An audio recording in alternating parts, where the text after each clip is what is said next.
মেঘৰাশি জাতক জাতিকাসকলৰ ছেপ্টেম্বৰ মাহটো মধ্যম হিচাপে পাৰ হোৱা দেখিবলৈ পাব। দাম্পত্যৰ ক্ষেত্ৰত আপোনালোকৰ মধ্যম হিচাপে পাৰ হ'ব।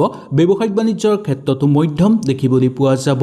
আৰ্থিক ক্ষেত্ৰত আপোনালোকৰ দিনটো গতানুগতিক হিচাপে পাৰ হোৱা দেখিবলৈ পোৱা যাব বা এই মাহটো আপোনালোকৰ গতানুগতিক হিচাপে পাৰ হ'ব। কৰ্মক্ষেত্ৰত আপোনালোকে সুন্দৰভাৱে সময় অতিবাহিত কৰিব পাৰিব। সন্তানৰ গতানুগতিক হিচাপে পাৰ হোৱা দেখিবলৈ পাব। প্ৰেমত ইমান অসুবিধা নাপাব, কিন্তু আগৰ পৰাই যদি প্ৰেমত কিবা হতাশাৰ ভাৱ চলি আছিল তেনেহ'লে সেই ভাৱ কিছু পৰিমাণে নিৰন্তন হোৱা দেখিবলৈ পাব। ভ্ৰমণ কৰিব বিচাৰিলে কৰিব পাৰিব।